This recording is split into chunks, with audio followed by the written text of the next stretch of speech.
welcome back to another episode of Mood for Feud. I'm your host Katya and I am so excited because this week we have our first ever guest on Mood for Feud. Big welcome to Miss Mikaela Telford. Hello! Thank you so much, Katya, for having me. I am very excited for today's episode. It's something I love talking about, so I'm very excited to be here. Thank you for having me. I'm so excited to have you on, and thank you so much for taking the time to do this. I especially wanted to bring Mikaela on because we are covering the SophaDopha Muggate drama from TikTok, and you just have such good knowledge about influencers and influencing. You do a bit of influencing yourself as well, and you also know about having a small business and being a business owner. So I just thought you're the perfect person to bring on because you really have knowledge in both camps of the feud.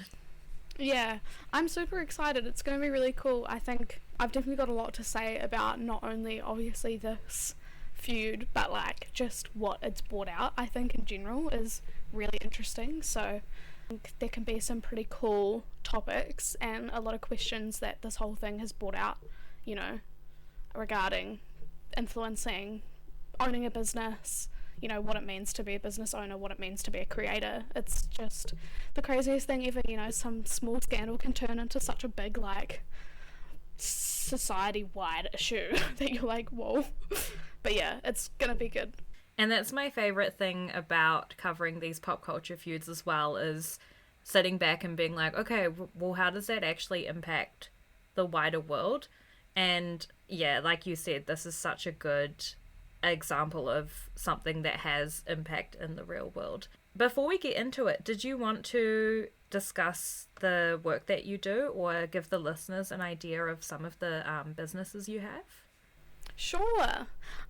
So I guess I've been creating content for quite a few years now. I've always loved Instagram and social media and videos. Like I had like a digicam that I used to film haul videos on. I found it the other day and I found this video that I made when I was 10 years old when I got my first Build-A-Bear.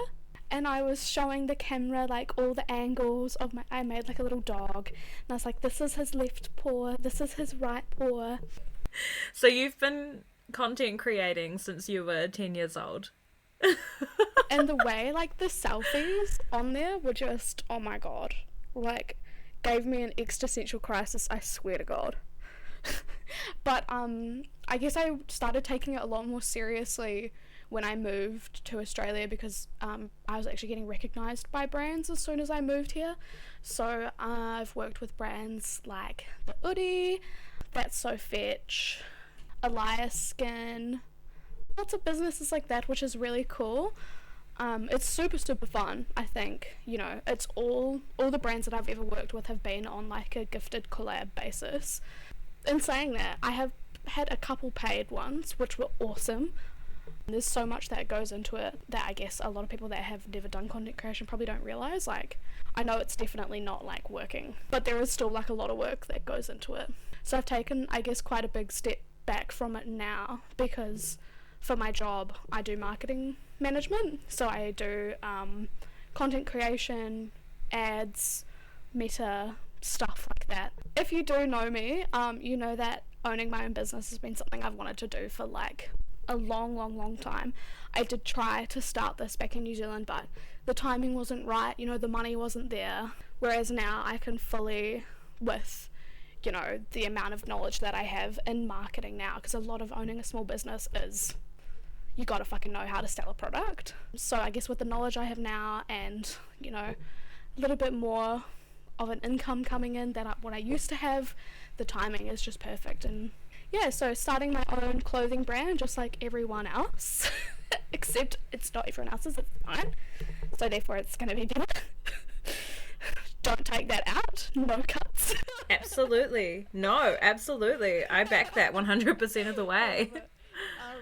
Yeah, so clothing business is going to be like a streetwear. I understand that you know, there's such a big market for it out there. But I guess my whole philosophy behind, you know, wanting to start that sort of business is I come from quite a curvier side of life, and I feel like we unfortunately walk through life a lot differently than a lot of people that don't. So when it comes to sizing and finding items that are trendy and popular and look cool and make you feel cool is so hard in this day and age, and I just wanted to make it more accessible, not only for myself but for others that feel like that as well, and also for bitches that just want to look hot. Okay, that is like my whole thing. So that's coming super soon. It's called Mazuka. Alongside that, I love design. I've always done art. So I started a design page for graphic tees, bootleg tees, as well as like stylized portraiture. So that's just Mick Designs with a Z. I'm pretty sure it's Mick_designs. Yeah. And I'll link both of those in the show notes as well. So if you want to check those out, absolutely feel free to. Thank you. I appreciate it. I've been working hard, I feel. So yeah, I just can't wait to see something come from it, you know?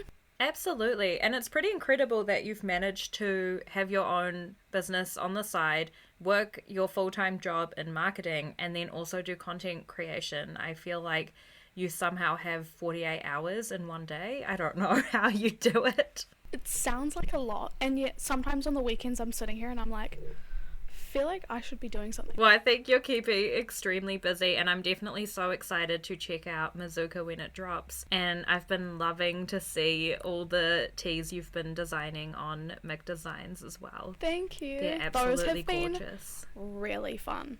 They've been really, really fun. I think we definitely need to do a Cartier one for Tim. Oh my god, absolutely. I don't know if he'd wear it, but we could make one. He could just put it in a frame and have it on the wall. Yes. Definitely. And if I ever do merch for this podcast, you best believe it's going to be by Mikaela. Yeah, I'll definitely be linking all of your accounts in the show notes, so make sure, everyone, that you check that out. The last question I wanted to ask you before we get into the actual feud is, have you noticed any differences in influencing culture in the last 4 or 5 years? Yeah, for sure. I think if we're talking on like an international scale, the difference between influencing in America 5 years ago to Australia is absolutely like astronomical. Like, you cannot, back then, if you were taking photos or had like a tripod in the gym or in public, people would look at you like, what the fuck do you think you're doing? Like, this is like, and judge you so hard for making videos or even taking photos and uploading them on Instagram like you were an influencer. You know, like, you would get so heavily judged 5 years ago, whereas now I still need to find that photo and send it to you. But you walk into like this is especially in the Gold Coast, luckily not my gym, no, actually I wouldn't give a fuck, but but like, you walk into a gym here and it's just tripods. And I guess now the market for influencing and content creation is so saturated, and there's all just copy paste the same people, the same girls, the same guys over and over and over again. Whereas 4 or 5 years ago, the content was so random, and like the feeds weren't so curated, and we were getting so many, you know, interesting, engaging videos, and it was all American content. You know, you rarely ever saw anything from Australia or the UK. I can't even really remember seeing anything from the UK at all. Like, for me, I think my whole feed was just American influencers. Lil Huddy, freaking that Jaden guy, like those influencers, Addison Rae, like those people were just flooded all over, and the videos would be so random. Yeah. You know, you'd see one like TikTok dance. People were making content, especially on, I guess, TikTok, because they loved making short clipped videos. You know, it was like the step up from Musical.ly.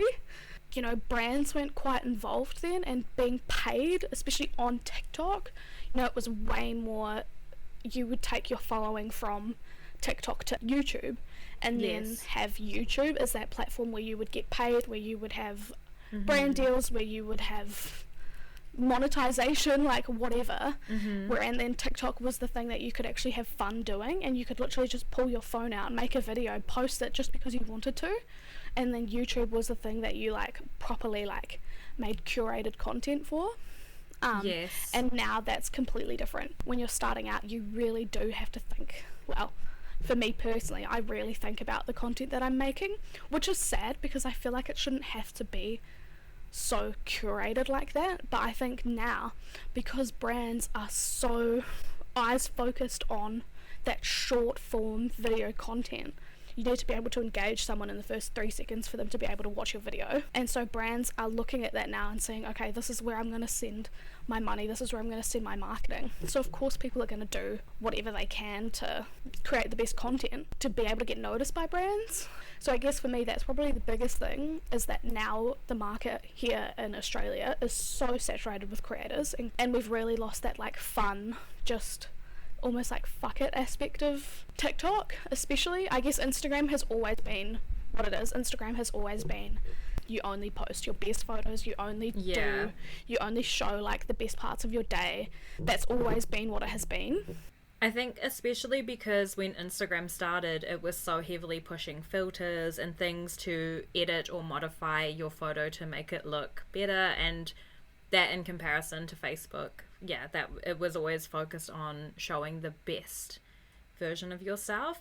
But going back to what you said, I could not agree more. And I think we're definitely seeing now TikTok be at a place where YouTube was maybe 5, 6, 7 years ago, where when YouTube started in, I don't know, 2004 or whenever it began, and people were just using it as a platform to upload little videos that other strangers enjoyed watching. And then you had the first groups of people be like, actually I can make a career out of this. And now you have such curated professional content on YouTube, like filmed with a fucking film with crew. A 4K, exactly, and like edited perfectly, and it's so crisp. And I think then again, when TikTok started, like you said, it's just people doing their silly little dances, uploading whatever content made them happy, random shit. The algorithm wasn't pushing like one type of content super heavily. It was giving you a really broad mix. And then you had the first people in the lockdown particularly figure out that they could grow a big following and get a lot of brand attention and make this a career. And now so we need like the next app to do our silly little things on. Everyone is waiting, and there's been so many apps that have tried to come, into the game to be that next thing. I don't know if it's ever, although I mean we never knew that obviously TikTok was going to get to the place where it was 6 years ago. You never would have thought that would be where you would be going, because you would open TikTok and be like, what the fuck is on with here? When I first got TikTok, which was 2019, the first time I hopped on, it was all POV videos. It was like it was the guys being like, POV, I'm the mafia boss. And I will say, I fucking miss that, because at least that had something interesting to it than just watching someone restock their fridge for the 100th time. And I hate how... I do love those videos. I like one of them, but the problem is... as soon as you watch one, it's all of it. That is... The algorithm's way too repetitive for me. If you like one fridge restock, it's like, oh, you like that? Oh, here's like 1,000 more, and you will never get any other content. You're only gonna get fridge. Yep. Fridge. I have fridge. No. I have purse. What? I definitely wish we could all just globally agree to take TikTok back to like 2019, 2020, when it was all silly and no one gave a shit, and there like were no these brands. horrible opinions. And there wasn't everyone wasn't so sensitive. We could actually still have fun. That is honestly the best way to describe it. Like the sensitivity of people is of people that they don't even know. Like, you don't even know this person, and yet you have such an opinion on the fact that they might pour their coffee like after the milk. Who fucking cares, bro? Like, why do you literally have to send this person death threats because they pour their coffee after their milk? Like, what? It is. It's so ridiculous. Everyone takes everything personally as well. Yeah. Like if they say like, oh, I really like hamburgers or whatever, it's like, oh, so you don't like any ethnic food, you only like Western food. It's like, do you know the animal you murdered to eat that burger? Like, oh my I saw God. someone getting dragged for using cow's milk, like as if they, I don't know, I as thought if we were they bringing just cow's know milk back. I thought it was back. I think we are trying to. I'm just such an oat milk girly for life. Yeah, same. I love same. oat milk. I can never switch. I'll be an No, oat I don't milk think I girly can forever. either. But yeah, Me no. too. I saw people calling her like a murderer because she was drinking cow's milk. Oh my God, that Yeah. pisses me off so much, because that's why TikTok is so shit now, and that's why people only post fucking brand deals, because they're so scared to have an opinion about anything, because everybody else has such an opinion. Like, at least if you're only doing brand deals, it's really only the brand you gotta fucking please, right? Yeah. And then go get your bag. Yeah, and obviously the brand wants to see your videos perform well, but they could just put money on it, and it would. TikTok is gonna fucking send it to everyone because they put money on it. Like, Yeah. Yeah. so strong opinions about all of that. It's just not fun anymore, and I think that's the thing that sucks so much. And I mean, I guess it's the whole reason why we're doing this, episode today, is because people had such high opinions about this whole fucking thing that it's just blown up into something absolutely insane. Absolutely. Let's get into all of that because we've got a lot.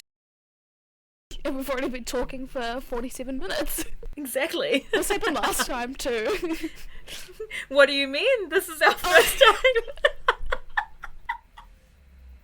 Haters will say that this is the second time we've recorded this, but Yeah, fuck those haters. Okay, should we get into the feud? So basically what happened is an influencer, SophaDopha, uploads a video. She's filming a haul of lots of items that she got for her Christmas shopping. So this was filmed like December. Early December. It was filmed a while ago. And she's going through a bunch of products that she's bought and, talking about who she wants to gift them to. And she pulls out this mug, and it is quite small. And it's pretty cute though. It's got like strawberries on it. It's also got 2 handles, which she's like, that's really odd. I didn't realize that it had 2 handles. And then she, I guess, discusses that she was really surprised by the price because it did cost 125 Australian dollars. But that's kind of all that said. We'll go into the videos later on. But just as a little bit of a... Yeah, a little overview in case you didn't see any of this. And then she, continues with her haul, and the creator of the mug stitches that clip of the video and makes like a 3-minute response video. Felt like 10. It felt like 10, talking all about how she's so disappointed because she's a small business owner and, she just feels so hurt that this influencer would, Lie and talk about her brand so poorly online. And she says that, that she was aware of the price. And, that's kind of where the feud sort of started. And it blew up from there because obviously that's dramatic as hell. Like, we have to find out more. We have to see what's going on. The craziest thing, that whole, I saw Soph's video when she posted it, and I was like, oh, this is just a haul video. And I thought, fuck me, $125 for a mug. That's crazy, especially from a craft market. And that was the only thought that I had. And then she showed the rest of the stuff. I'm like, oh my god, that Stussy top is really cool. I should screenshot it and save it as a buy for tray. That was it. That was my only thought. Yeah. And then a month later... Yeah, it all completely blew up. Yeah, there was definitely a lot of time between when Sophia first uploaded the haul and then when Shelby, the creator, made a response. Yeah. But, so that's kind of what happened, the overview. But let's get into the influencer Sophia Begg. She goes by the handle SophaDopha. She was born December 10th, 2003 in Australia, and that makes her a Sagittarius. She has 537k on Instagram, and then I think you said 1.3 million on TikTok, right? Yeah, last time I checked. Yeah, last time we checked, which is absolutely incredible to have grown so much, especially at such a young age. Yeah, it happened overnight as well. Like her blowing up, it was literally overnight. Well, she had definitely gained a following, and I think she was at like 20 or 30, maybe 50k, and then all of a sudden it just went to 100k, 200k, 300k, 400k. Like that side just like skyrocketed. And I do think it's really interesting how TikTok works like that, where it'll one day decide to just push one that person. Video. Yeah, and because they go in and they decide like who should be famous this month, who deserves a platform this month. You know, they will literally curate who they think is going to blow up organically, and then they'll just send that creators' videos out to every. You know, you see it all the time. Like, realistically, someone can't just blow up overnight. Like, there's got to be a little bit of something going on in the background to help those videos get pushed. And I think that's where the For You page as well is quite interesting, because you don't have to be following these people for the platform to push their content. To show their content. And that's quite different to how other platforms work. Unless it's like paid advertising. Yeah, exactly. So very, very interesting. And interesting that other apps are changing to a kind of For You page. Like, you've got the Explore page on Instagram, for example. I agree. And yeah, it's crazy. I agree. But yeah, her dream job growing up was to be an oncologist, which I thought was really cool. And I think she does still want to do that, you know, once she finishes content creating, which is cool that she has a backup plan or like a next step as well. Yeah. Her influencer personality seems to be focused on being very authentic. For example, she used to be a brand ambassador for White Fox Boutique. However, when they came under fire for ripping off designs from smaller creators, she immediately stopped working with them. She's really transparent about her mental health and her insecurities. And then she also does a bit of gym girl content and fashion as well. That's kind of the vibe I got when I scrolled through her videos. I think you hit the nail on the head there. Is that the saying? I think you hit the nail on the head there, Katia. I agree. That's definitely her philosophy. I think it just posts stuff that she actually finds interesting herself. You know, she obviously loves fashion and is super interested in makeup and skincare and stuff like that, so that's obviously the sort of content that she creates, as well as being super transparent about her health and her health journey. And she had glandular fever, and that was the thing that slowed her down so much. And when she first started posting on like YouTube, she was doing like vlogs on YouTube during lockdown, you know, she would show fully how that affected her everyday life, which I thought was really cool coming from someone who seemed so put together. And even now, like, how she still explains that there's so many things to do with her health that she, you know, still deals with, and she's so open about it, which I think is really cool, considering that's not her focus with her content. You know, she still is a fashion and I guess lifestyle creator, business owner as well. Yeah, maybe we should talk about her business. It's called All for Mimi. It launched on November 2023, and it's named after her great grandmother Mimi, who was also a designer and dressmaker in the early 1900s. So that's really cool. And she says she created the brand because she wanted to make something that's her own personal style, and she saw a bit of a gap in the market when she couldn't find certain pieces that she was looking for. So she decided to make them herself. What are your thoughts on All for Mimi? Yeah, that's really interesting.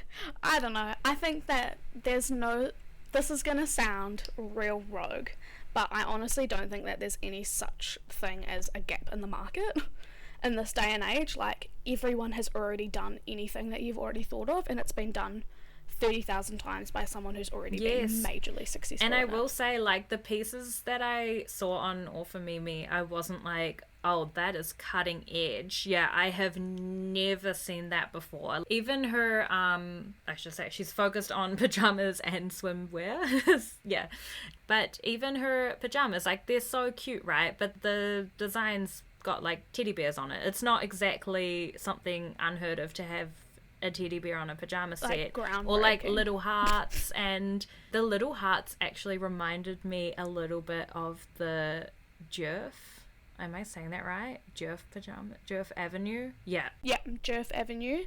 Yeah, absolutely. I think she, like Matilda Jerf, definitely did bring something new to a saturated market. Like, all of her designs, I'm pretty sure, are like hand painted and hand drawn and whatever, but I mean, she fucking had the money to do that. So anyway, yeah, there's only so much that you can say this is original.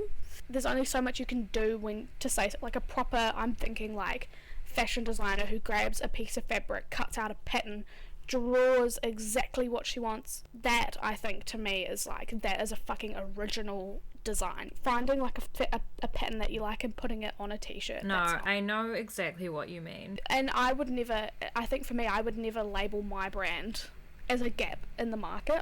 That doesn't exist. And Em Lewson, she was the person that actually started that conversation, and as soon as she kind of said it, I was like, oh, I don't think that's true. But then actually it's like, well, one of the first things you do when you start a business is you look for your competition. So that's looking for those people that literally fit the description of your gap in the market. So anyway, I feel like when she first brought out her brand, she had a lot of backlash, that her products weren't good quality, and people were getting sent the complete wrong orders. Like, they would order a shirt in white and they'd get a different shirt in yellow, and it wouldn't be the sizes. And I mean, any press is good press. I think I will always live by that, you know. Yeah. But I think with the following that she already has and the amount of backlash she had been receiving in general this last year, you know, maybe there could have been a little bit of I want to say proofreading. I don't know what. Do you get what I mean? In that, like, just making sure everything was absolutely perfect, because she couldn't afford to have that. I've seen hauls from people, I assume not sponsored, and people say that, you know, the quality's improved, the pieces are improving, you know, she's doing a better job now. One thing that I want to say is that amazes me is her website is like a full website. Like, there is lots of products that she released. Like, we were like, oh my god, we know that you're doing this all for Mimi thing, and then all of a sudden you're bringing out 5 different types of pajamas and all these different patterns. You're bringing out shirts, you're bringing out baby tees, you're bringing out swimwear, you're bringing out towels. I was surprised to see it had only launched in November. Because when you go on the site, it's like it's saturated. It's like a proper e-commerce brand, which for like fucking I bow down to her. Like, that is a very big investment to make on yourself and in your business, to have that much product and I guess not expect but hope to sell out of everything.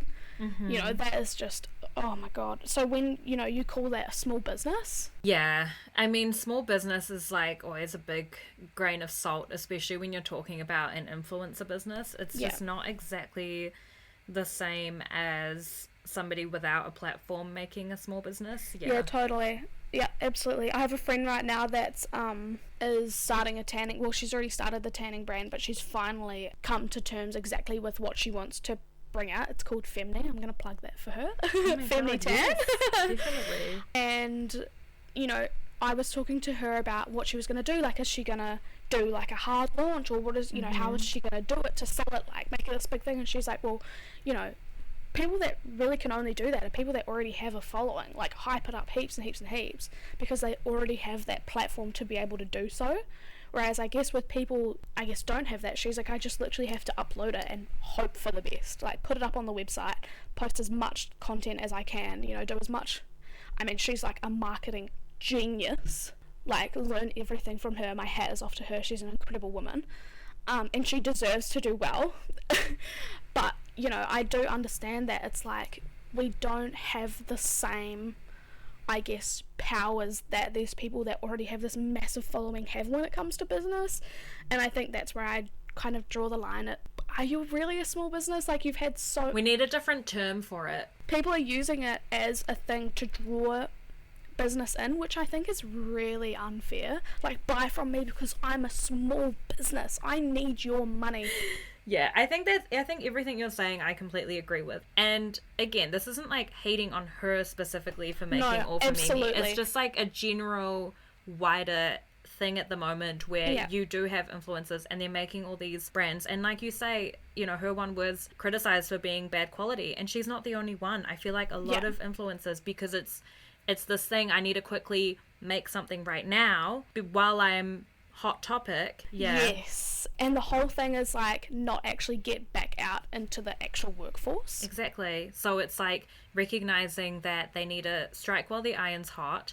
And I will say, like, at least this brand makes sense, or this business makes sense for the brand that she has, because she is a fashion girl, and so it makes sense for her to make a clothing line. You know, that's already better than some of these other influencers who just bring out the most random crap. Random and stuff. Like, and you're what like, do you know about that? Yeah. Yeah. What makes you an expert in that field? Yeah. And why do you want to buy, you know, like, I've never bought something from Soph. I am interested too, to be honest. I think now that we like have been discussing it over a wide amount of time, I would be interested to get something just to try it. I kind of want the Love Heart pajamas. Yeah. After being like, that's so Jeff Avenue. That's so Jeff Avenue, but I'm like, but it's actually but cute, also I can't afford Jeff Avenue. So. Yeah. And I think that is the other thing about Soph's brand that I do actually appreciate. Like, her prices are very competitive, which is obviously a standout in this society, having competitive pricing. And I guess that's kind of what this whole thing is about, is talking about pricing and how you can price something as a small business and what's actually acceptable.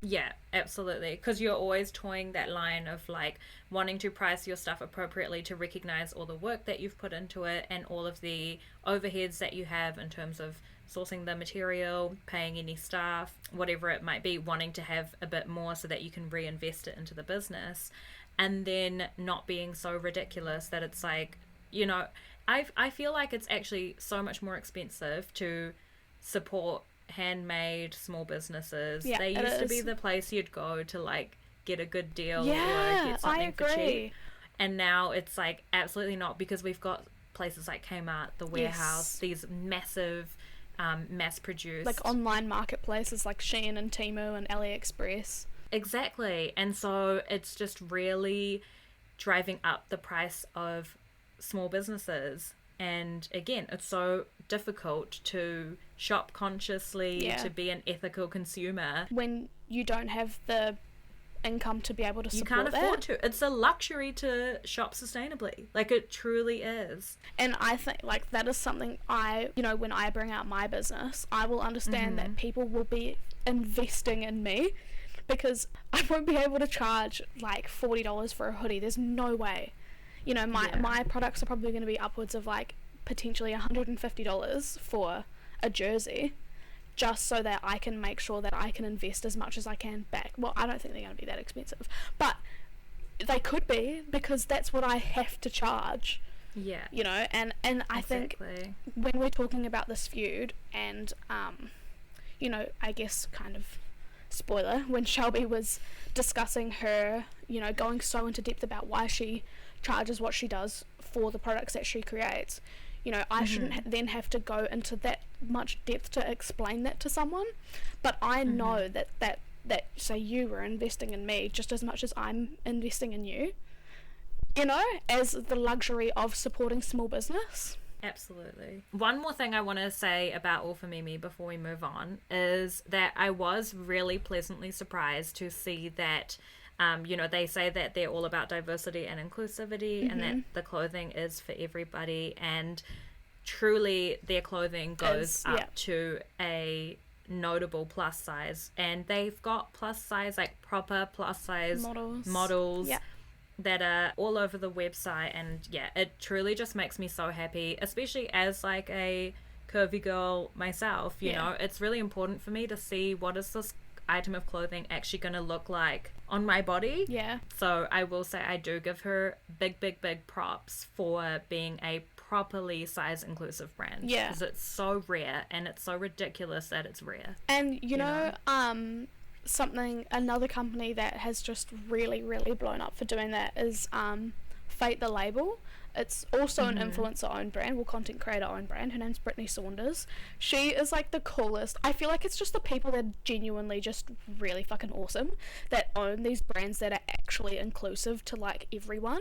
You know, she quite notably says it's not impossible to be size inclusive. Why can't businesses that are 10 times bigger than her be doing it as well? I'm really, really glad that it's changing, and that also that it doesn't have to be so divided. It's just an item of clothing that comes in multiple sizes.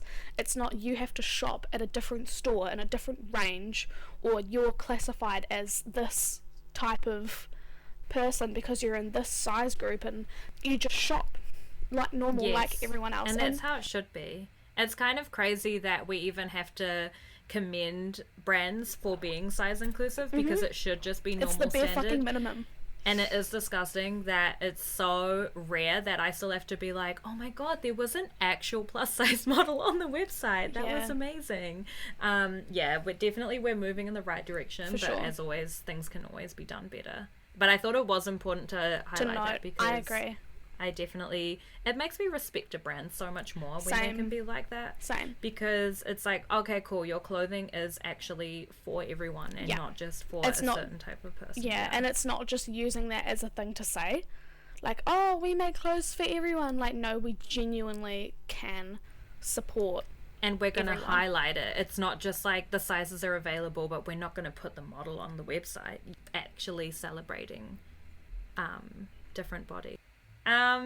Before we move on to Shelby, I wanted to talk about some of Sophia's controversies, because I was so shook when I plugged her name into Google. The first 20, 30, 50 articles that pop up are all these controversies about her, and I was like, oh my gosh, is she really problematic? Because I see her videos on my feed and she's never struck me as someone problematic. I don't think she is. I think she just manages to get herself into these situations and everyone just like slams her for definitely it. Some of these were so minor, and then some was like, okay, I could see a little bit why people controversial. So let's start with the one that I actually was like, this is a bit on the nose. This was naughty. She dressed up as the stingray that killed Steve Irwin. She definitely did do that, but you know what? The thing about her is I think she never did that with malicious intent to the Irwin family, and I genuinely think she just did it because she thought it was a laugh, and I think obviously as soon as she posted it, she immediately received backlash, and I guess it's one of those things that she did and she was like, fuck, actually this was really bad, and I'm pretty sure she did apologize. I actually don't know. She did. She did. She took the video down and she issued an apology, and like, again, it was one of those things where it's like, that wasn't great, it was a mistake. It's the kind of thing that the average person would get away with doing. Yes. But that someone who has a platform and who has a following doesn't get away with doing. And so it's one of those things where, like, if you went to a party and your mate was dressed as a stingray and was like, I'm the stingray that killed Steve Irwin, you're not going to cancel them. Yeah, you'd be like, oh, what the fuck? But it wouldn't matter. No. So it's one of those controversies. Yeah, so, I agree. Yeah, like I think she did everything right. You know, she realized it was a silly mistake. She took the video down, issued an apology, and then should have moved on. But when you Google her name, it's still like the first 10 articles are a bunch of news sites even reporting on this. Oh, can we not just like move on from that? I think it's because so people aren't allowed to make mistakes. No, and you know what? I think the thing that people forget about Soph all the time is she is so young, and she's allowed to still be a teenager. Well, I guess she's technically an adult now, but she's still allowed to make those adult teenager mistakes that we all do. I mean, we've all done fucking things that were a bit on the nose, like probably shouldn't have done that, and felt shit about it, but it's not like we had to receive death threats over it. No, and that's, again, so like the reaction didn't really match the crime, and like she did everything right, but then, you know, to mitigate it, but then it still made news headlines. Yeah. It's just, But I do agree. I think it was a little bit on the nose that she did do that. But she wouldn't have been thinking, and that's absolutely fine too. Another one that pops up quite often is when she delivered Big Macs to homeless people, a lot of people were like, why are you giving them Big Macs? You should just be donating money. It's just one of those things where it's like, at least she's being like an active member of the community. Yeah, at least she's doing something. Like, end of the day, the people still got to eat that day, you know? And so many people were like, oh, she's just filming this because she wants attention. And I don't know. I never really know how to feel when people film themselves doing charity for content. Yeah. But I think as long as the person gets food or money or in new clothes or whatever it is, why does it matter that it's being filmed? It is hard. Like, there's definitely like a grey area in that aspect of content creation. I think I go back to saying exactly what you said. Like, at least she's doing something. Who cares if she did it for the views? Like, fingers crossed those people did actually get those and she didn't just film it and then be like, give it back. You know? Yeah. But I think as long as everyone got to at least, you know, enjoy a Big Mac, then what's the harm done? The harm. There's literally and maybe no harm someone done. watches that video and is like, oh, like, I really like Soph and I see she's doing this in her community. Maybe I'll do something similar in mine. Like, it could influence people or anyway, I mean, I think that's that the was whole a bit harsh. reason why she did that video, was because she realized her influence and saw that, you know, maybe if I do this small thing, then I can influence other people to want to do it too. And she does have such a big connection, I guess, with the Ronald McDonald House. Like, I think she made it clear that she's been in the Ronald McDonald House herself and she's had to have that support from them. So I think even just that whole thing with McDonald's, like her being there, and she always goes in on like those McHappy days and volunteers and helps out and does all that sort of stuff, like, it's just her almost, I guess, trying to give back for what that whole charity did for her.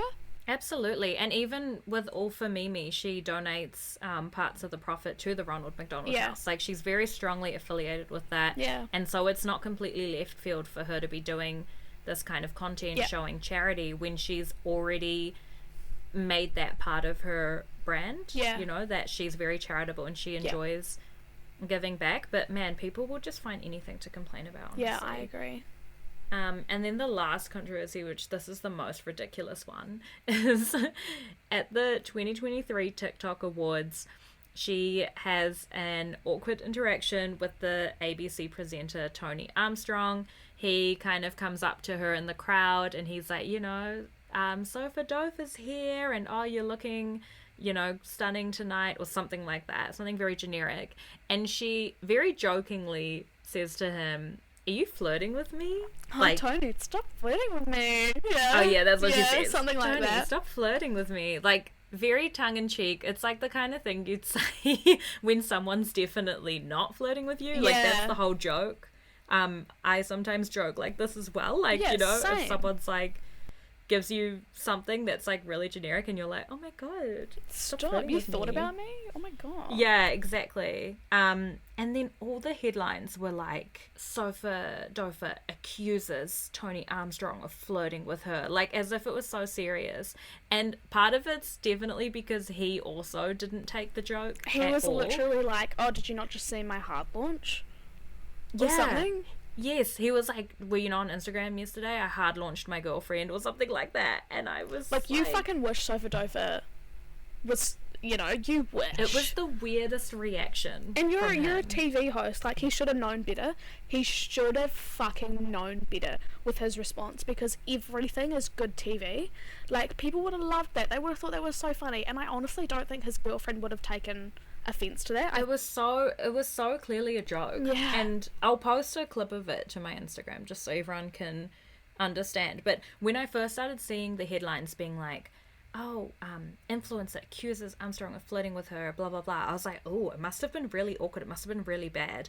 And then when I watched the clip, I was like, okay, she's clearly joking. Why am I the only one who can see that this is a joke? That's the thing, so many people were like, ugh, that was so out of touch, like, why do you think everybody wants to flirt with you, like, why do you think it's so hot shit?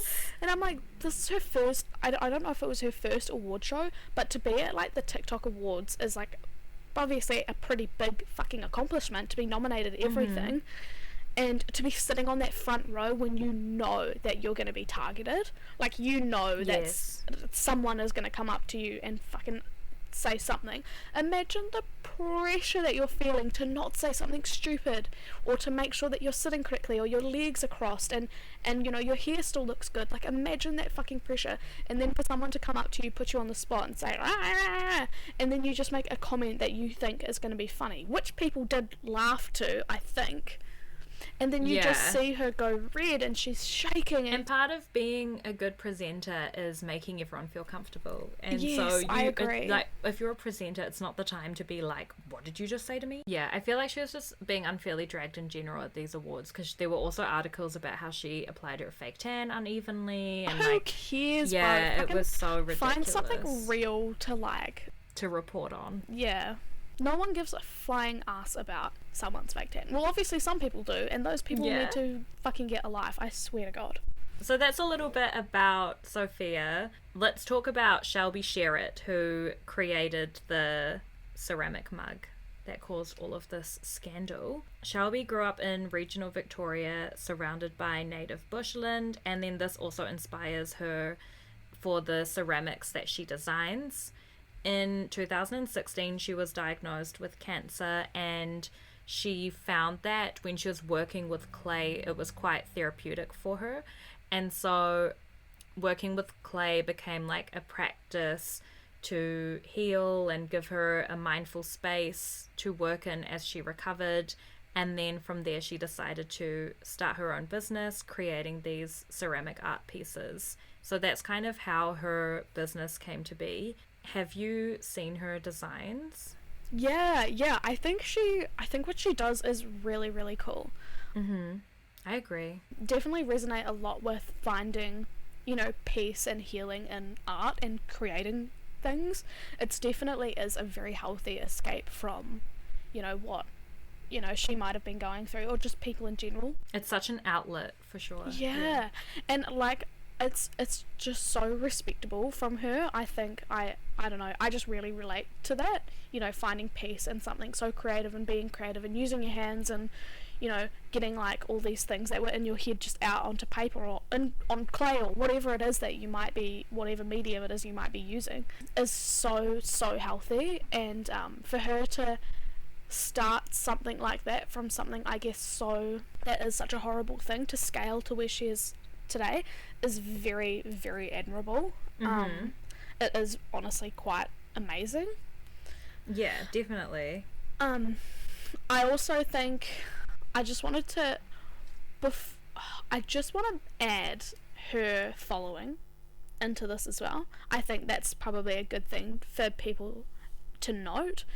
So just to compare, if we compare Shelby to Soph, which I think, I mean, obviously isn't, I hate comparing people at all, but just for the sake of the podcast, what was Soph on Instagram? 537,000 on Instagram. And then so Shelby is 340, and then Soph on YouTube is 99k, whereas Shelby on YouTube is 381k. Wow. Soph on TikTok is 1.3 mil, and then Shelby on TikTok is 1.9, which she's probably pretty close to 2 million now. But if we're purely talking about following, Shelby has a higher following. She also has extremely high engagement on her content, which Soph does as well, but I think Shelby does more so. And with that YouTube following alone, she is making bank. If you did a little Google and you looked up, you know, how much is Shelby Sherritt making YouTube alone, it's probably going to tell you that she's making up to like 40k a month from TikTok alone, just from that cost per 1,000 click from YouTube, yeah, basis that is paid by the advertising that's put onto YouTube videos. If not, if say you're, what is YouTube Premium that you pay for that you don't get ads, it's being paid out of that. So that alone is insane. Without her business, the money that she's getting from her business, which a lot of items you see on the website are sold out items, and without obviously other brand deals that should be getting through, you know, TikTok and Instagram and whatnot. I think that's so important to bring up, particularly because in the feud, Shelby does kind of come across as this like little small business owner, creator, and then is getting bullied by this super popular influencer, you know. That was really the narrative that was being pushed, and I think a lot of people were surprised to find that Shelby actually had a bigger following. When I saw even that she was verified, I'm like, what? I'm sorry? Yeah. I'm sorry? Who are you? And then you look on her profile and she's got fucking 2 million followers, and you're like, what? YouTube, I could not believe it. 40k a month is insane. I mean, who knows if that's real or not? But even if that's like 50% incorrect, 20k a month 20k is a month. Still... Yeah, I agree. So, as I mentioned earlier, the feud kind of starts when Soph films a haul. She describes that she was at a market and she thought that the mug she was buying only had one handle, but actually has two. And then she says, quote, I think it's actually like a little kid sippy cup, which is silly because it's ceramic, so if they drop it, it will smash. And then that's when she describes how she didn't know how much it was going to cost, and she was really surprised when she went to pay for the cup that it was $125. And at that point she felt like she couldn't say no to the purchase because the mug had already been like wrapped up for her. And I do sympathize with her on this. I saw a lot of people being like, oh, if she thought it was too expensive, she shouldn't have bought it. But I've 1000% felt that feeling before, where you take something up to the register, you know, it wasn't clearly priced, they ring it up on the till and you're like, ooh. And it's embarrassing to say, like, oh, actually, I can't afford that, can you put that back? Or me, every time I do the groceries. Exactly. Every time I do my groceries. It's so embarrassing to admit that you can't afford it. And I can only imagine it's worse when you're an influencer or someone who's recognizable. Can you imagine the thing? Like, oh my God. Like, that would have started a scandal in itself. She couldn't afford a $100 mug. Yeah.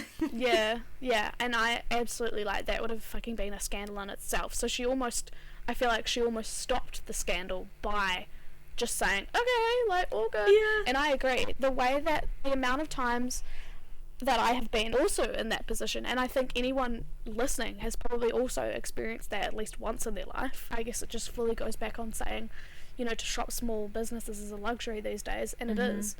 Absolutely. And I think all Soph wanted to do was explain that's what happened. That was her situation, and this is her side of this. It's not even being like having to explain her side of the story. She's literally just saying, this is what happened, this was my reaction, moving on, you know? Like, it wasn't like she made a whole video just to highlight the fact that this mug was expensive. She also never mentioned the brand or Shelby by name. She's literally just gotten herself into this situation that she didn't even...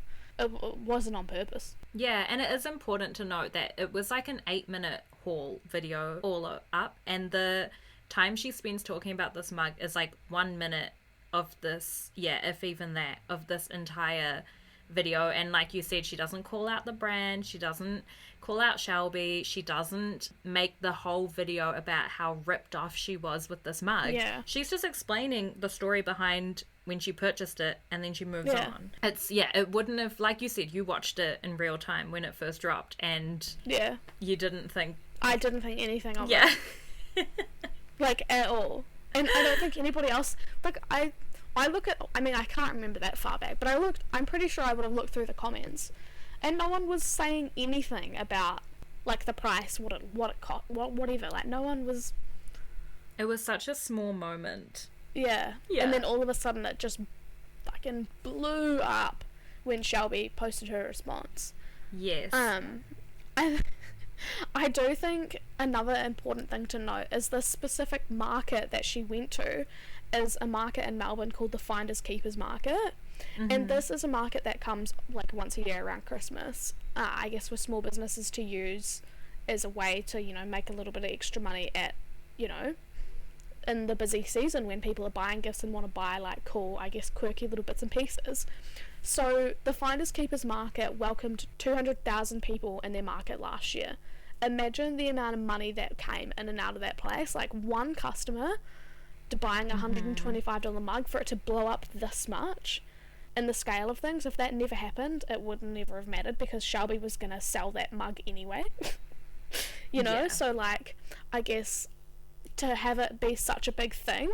This isn't your typical little Sunday farmers market where you've No. got maybe like 20 people visiting your stall, if that. Yeah. It's very important to like set the scene properly.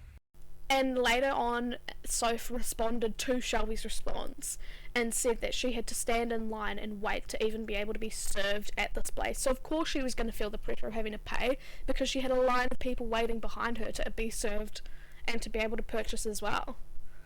Oh my god, absolutely. There's no way that I could, like, you know, make a whole form a drama. queue. Yeah, form a queue behind me because I'm purchasing this mug, get to the front, realize the price, and then say, actually, no, I'm sorry, I'm not going to be buying that. Yeah, no. And imagine, like, all those people behind you just being like, ugh, you know? Are you fucking kidding me? Yeah. Like, I've been waiting 20 minutes to just have a look at the mug that you bought, like, damn it, you know? No, yeah, I don't blame her for going through with the purchase. And then I also don't blame her for, in her haul, just mentioning it. Like, man, I was so shook at the price. Yeah, I agree. Who fucking cares? Like, it was just a passing comment. Yeah. So in Shelby's response video, she stitches that bit of Sophia talking about the mug. And she says, quote, "That was only a short little clip of the whole minute that she talks about how I spoke to her as a business at the market." I'm sorry, when? When did that happen? When did did we that watch happen? different videos? When did she talk about you as a business at the market? Never. Like, what? Never. I mean, I guess this begs the question, was it even the same fucking person? Because Shelby does make some claims that Soph was lying in her original video. Like, she says to her that she showed her through the strawberry collection and that she would have definitely known the mug had 2 handles. And then she also says that they discussed the price and that all the prices were at the bottom of the mug. So she makes 2 claims that, like, Soph was lying about not knowing it had 2 handles. Oh, sorry, my plant person's here. I'm gonna go quickly get my plant. We were... I know we were talking about Shelby's video. I have no idea. Oh, you were talking about her claims, what she claimed to have happened, what Shelby claimed to have happened. Yeah, so there's a lot of differences between what Shelby says happened during the interaction and what Soph says happened. And that's what begs the question, like... Did she pick up the mug?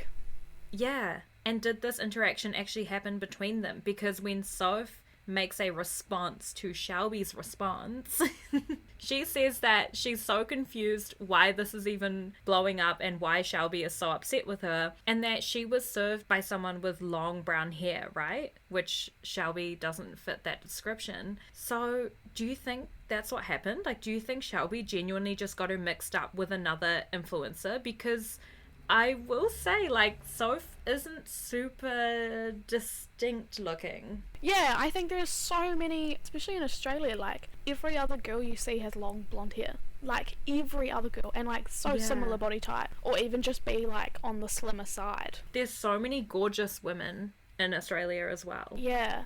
I agree. And you know what? I think it seemed really out of, obviously, Shelby's character to make something like that up. And because she did have quite a lot to say about it, it makes you think, like, did these 2 interactions happen, but just not the way that they thought it did? Like, is there someone else in this? But I genuinely think if there was another person involved, they would have already have come out and said something about it. Yeah, that's true. Yeah, like, who was the other person then that Shelby walked through the strawberry collection?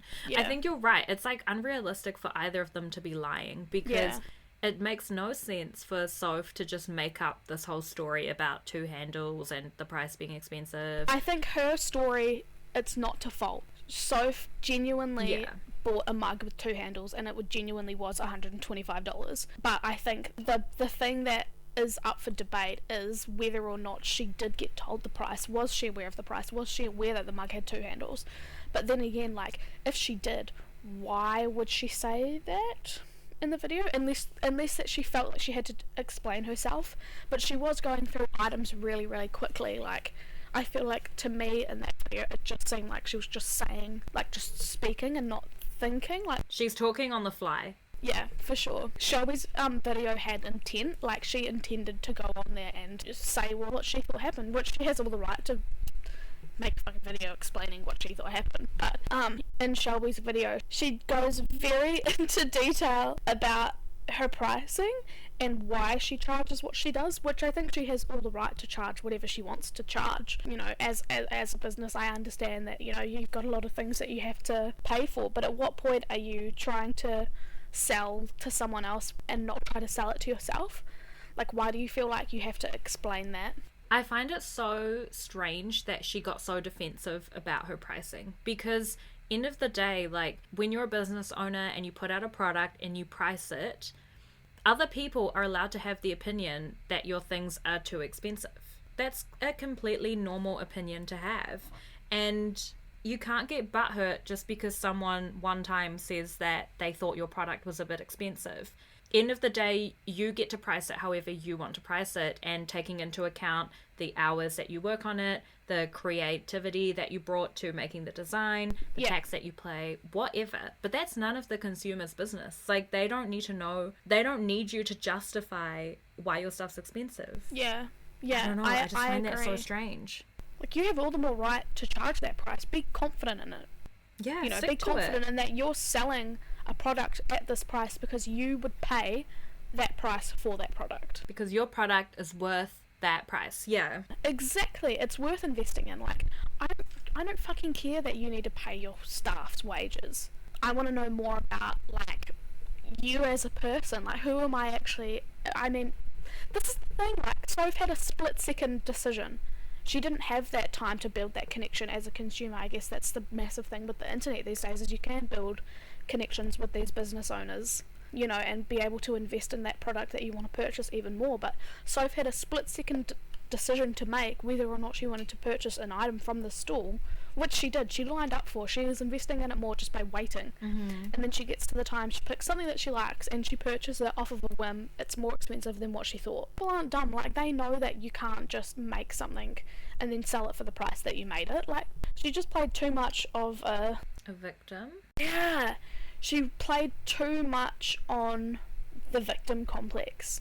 And being the, like, struggling small artist who got bullied by a creator with a massive platform. That was the vibes that I got from her video. At one point she says, "It's deeply upsetting to have someone not only question you as a business owner and lie about how I interacted with you, but also have you question my pricing when you too also run a small business." And again, I just didn't get any of that out of Soph's video. I think it was such a big overreaction from Shelby. Yeah, I agree. And for her to... It's just the amount of time it took her to respond is the thing that I'm like, why are you doing this now? And you know what, something really interesting to note is January is probably the driest month for businesses. It's the hardest month to make money because people are just getting back from holiday, or they're just kind of getting their savings back up from spending so much money for Christmas and New Year's and having time off, and some people don't even get paid to have Christmas off. You know, and what you're doing is it's a fight for customers. It's a fight, you know, to bring business back into your business for the month of January. And that's not my fault as a consumer that this is a hard month for everyone.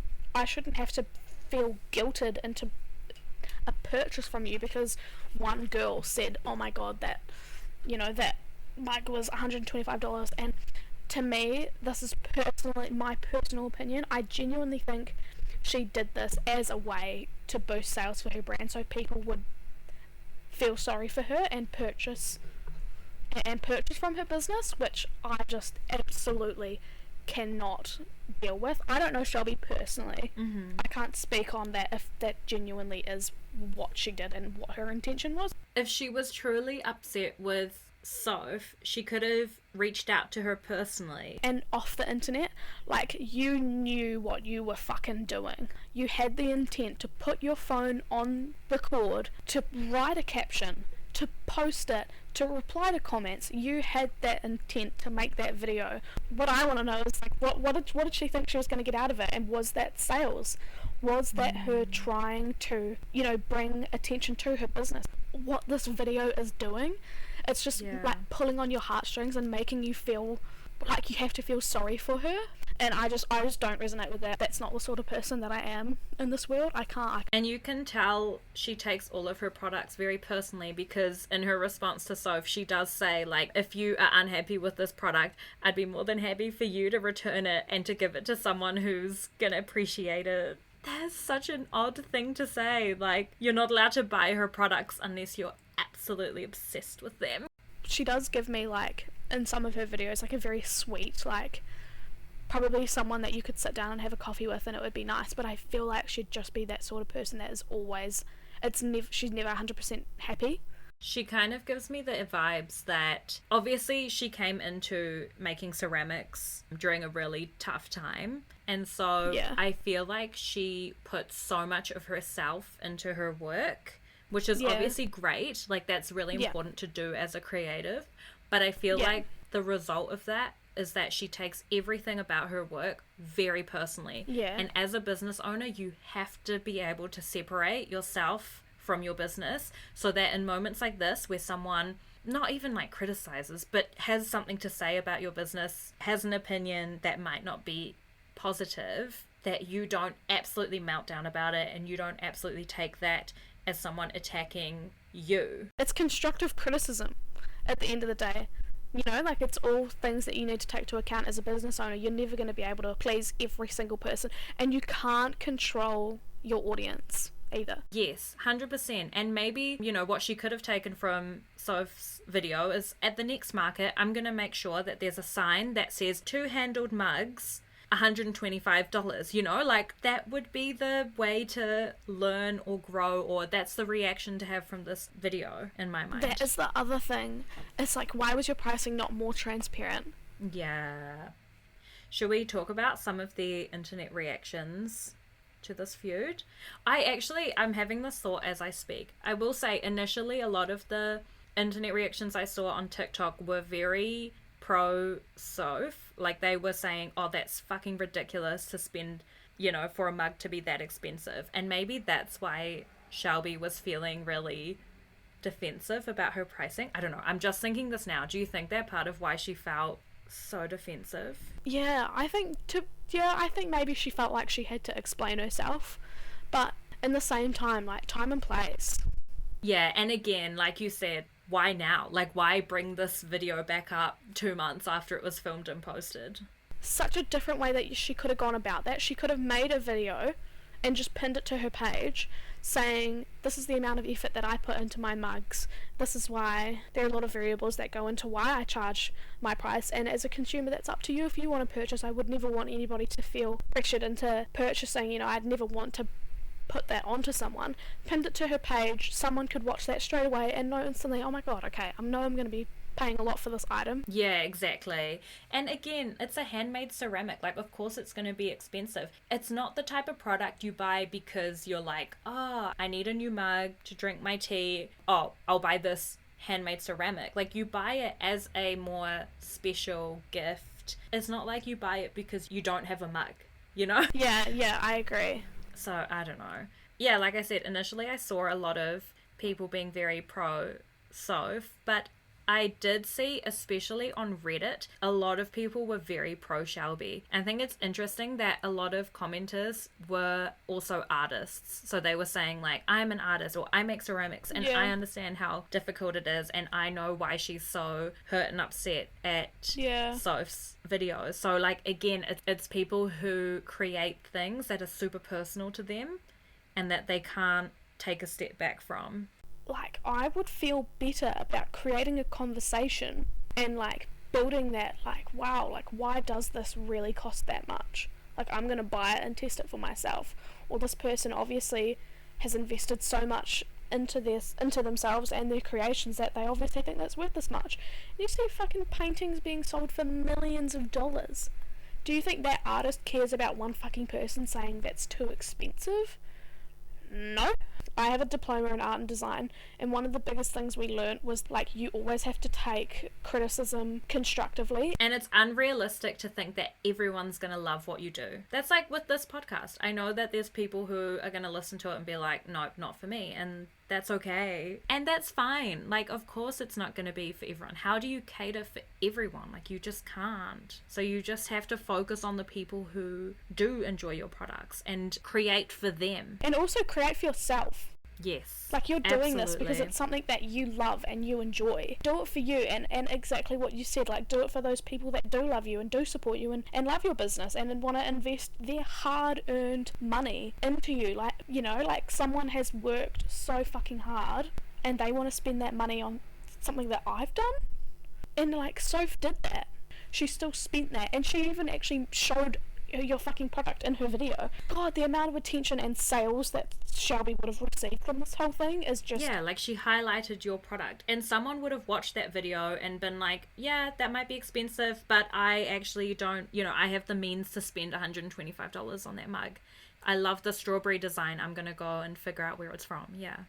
Yeah, exactly. And the thing with the two handles, Shelby creates that for people that have, I guess, like, sensory needs or like disabilities where they can't just use one handle, they need both, which, that's incredible in itself. I absolutely love that. Yeah, super inclusive. Again, someone who likes two handles on their mugs could have watched her video and been like, oh my god, I would love a mug like that. Yeah, a cute mug with two handles. And then the last internet reaction I do want to talk about. Oh yeah, we have to. Is the V Energy Instagram post. So they posted a V can and it's got two handles like photoshopped onto it, and the price says $125, and it's like, new product. They did quite a good job. Like, they made it look quite good. They made it look legit. It's one of those things where it's like, if you know, you know type thing. Yeah, for sure. But I found it so interesting because V Energy New Zealand and V Energy Australia both posted this image to their Instagram,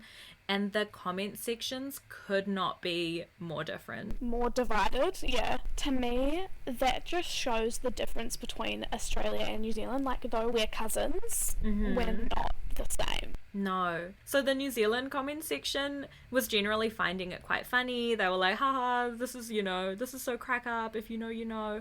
And the Australian comment section was like, this is very mean girl behavior. Like, how dare you? Brands have no right. Like, lost respect for you, V Energy. And I couldn't believe it. The intense difference between New Zealand and Australia's reaction when people lump these two countries together all the time. Sorry, Tim just sneezed through that. But again, a completely different audience. But they're so different. Yeah. And, you know, I think it's just the scale of people and how much more media we receive here in Australia than in New Zealand. Like, New Zealand is so sheltered. I hate the day that New Zealand has to join that culture of, you know, these bigger countries, because I feel like that's what makes New Zealand so special, is everything is funny. Like, nothing is serious, unless it is, you know. I found it so eye-opening. It's very interesting.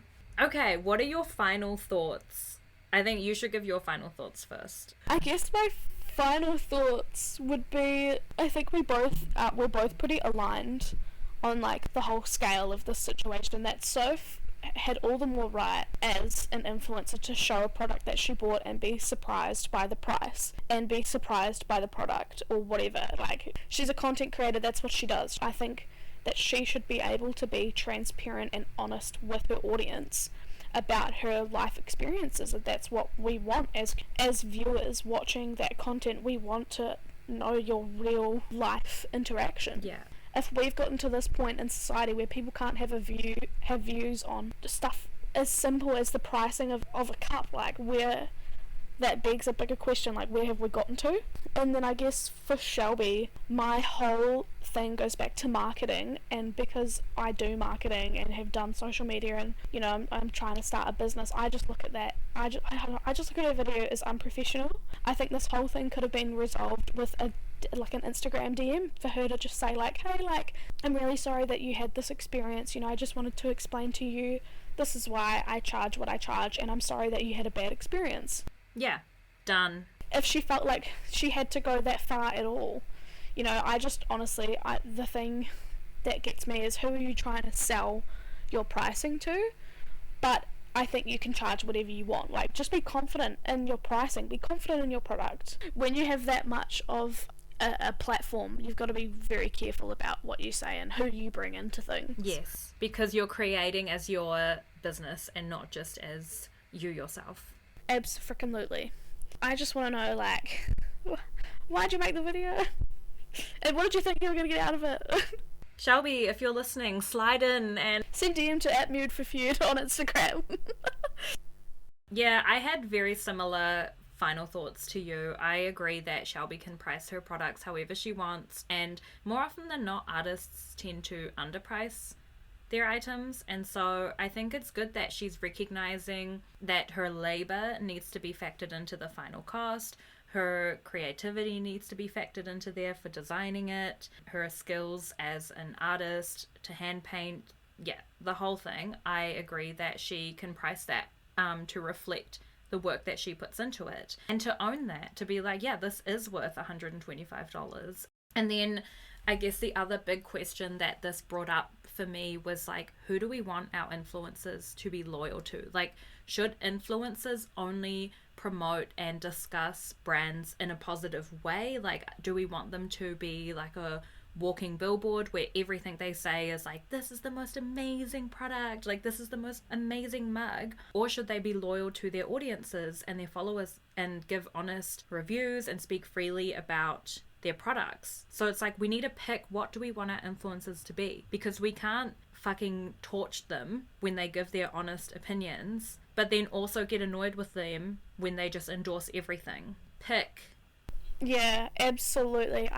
Absolutely, I agree with you on that. It's so hard. I really think that influencing and content creation in general is just on such like a... it's on such a downfall that who knows what marketing and, you know, content creation might look like in, you know, 5 years from now. Maybe we should have this conversation again. Absolutely. I'll definitely have to have you back on at some point as well. I've just loved our discussion, and I love the perspective you bring, especially from that marketing perspective, because at this point, TikTok is a marketing app. Like, it is no longer an entertainment app. And I do hate how marketing and advertising just bleeds through every form of entertainment, from the product placement you see in movies to the TikToks you get of people just constantly pushing products and items down your throat. Like, it just gets exhausting. Like, what can I do for fun? And I feel like even these days, no one really trusts people anymore. Like, you could genuinely be promoting a product that you love, and no one's gonna actually know that you're doing that just out of the kindness of who you are and that you actually love, you know, this certain product, because it's all...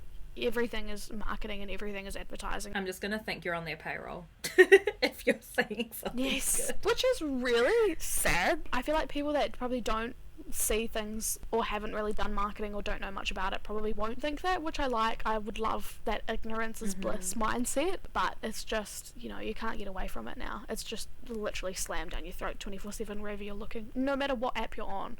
As an off note, do you know how much people are making off Snapchat? Like, these content creators and like big influencers, big celebrities are now using Snapchat because Snapchat is charging these people like $20,000 a day. A podcaster I listen to has a Snapchat show, and I always thought that was such a weird move for him, but I guess not. God, it's insane. I guess Snapchat's always been that app that's always just been around and has never really been like problematic. It's just always been there. I think the only time it would have like dipped a bit was when Kylie Jenner came out and said that Snapchat is over and like everyone needs to stop using it. Do you remember that? Yeah. She was like, we're done with Snapchat now. Like, we're using Instagram stories. Yeah. Yes. And I remember when Instagram came out with stories, I was like, ugh, why are they doing that? Snapchat wannabe. Yeah, but now I would never post on my Snapchat story. I'm realizing that since its creation, Instagram hasn't had a single original thought. Like, it copied stories from Snapchat, it copied reels from TikTok. Yep. Like, what are you actually bringing that's new, fresh? Yeah. Mark Zuck. I think it's just meta. That whole meta universe is like another world. Maybe I'll have you on for the Facebook feud. Yeah. And we can get all into Meta and Mark Zuck. But let us know what you guys think about this whole mug thing. I'm so interested to hear other people's thoughts.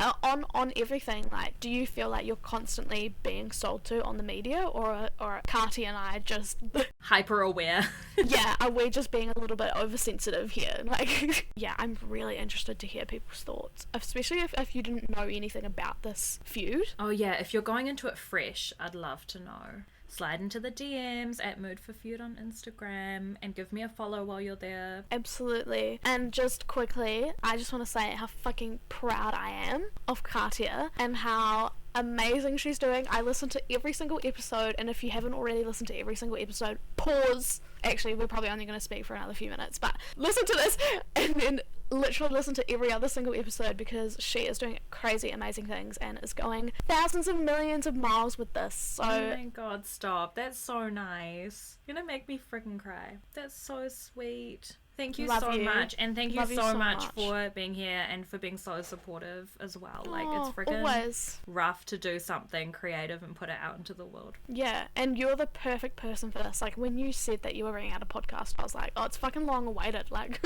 why didn't it happen sooner? And just the genre, everything is just perfect, you know, for you. Like, I remember us sitting in our flat and we would discuss like different things that were going on TikTok and different things that were going on just in general in the world, and you would always get so, you know, you were so involved in it and had all these amazing opinions about everything, and you know, the conversations that came out of it that I never would have even have thought to come out of it. You know, you're just the perfect person for this, so I'm very proud of you, and you're definitely in the right place. Oh, thank you so much. That actually, like, I can't, but that was so nice. Before we wrap, can you please like plug anything that you want to plug? Oh. Please. Please use this time. Definitely Mazuka is coming. I know that a lot of people that have been involved in my life know that I've said this for so long, but it's coming. It's going to be this year, so definitely get on that train as well. It's going to be some super, super cool pieces. Not a gap in the market, it's just my fucking designs, okay? And I'm making clothes for hot people, and I feel like only hot people listen to this podcast, right? Oh yeah, absolutely. I looked at my analytics, and it was like 100% hot people. Oh, see, I fucking knew it. You're gonna love Mizuka. The perfect collab. Exactly, only for hot people. Literally, my socks that I'm bringing out, this tag on my socks is socks for hot people, which is kind of funny because I feel like as soon as you like feel temperature hot, you take your socks off. But so it's literally socks. Crazy. So definitely plugging Mazuka. So it's M-A-Z. Oh my god. Stop. At M-A-Z-U-K-A. So literally spelled exactly how it sounds. And then if you ever want a t-shirt, hit me up on there as well. Mick Designs. That's probably it. Don't follow my TikTok. Why? I love your TikTok. Follow her TikTok. It's cool. I love the videos you do. Okay. Remember to rate and review. You know the drill. And slide into our DMs and let us know all of your thoughts. Please, please. I'm so interested. Thank you so much. Have a fucking fantastic day to everyone that's listening. Have a great day. Have a great week. Have a great life. Have a fucking great life. We wish nothing but the best for you. And don't be sensitive on the internet. Or do. We'll cover it next. It's fine. Or get into a feud and then send it through to me. we can talk about it. Okay. Bye. Bye.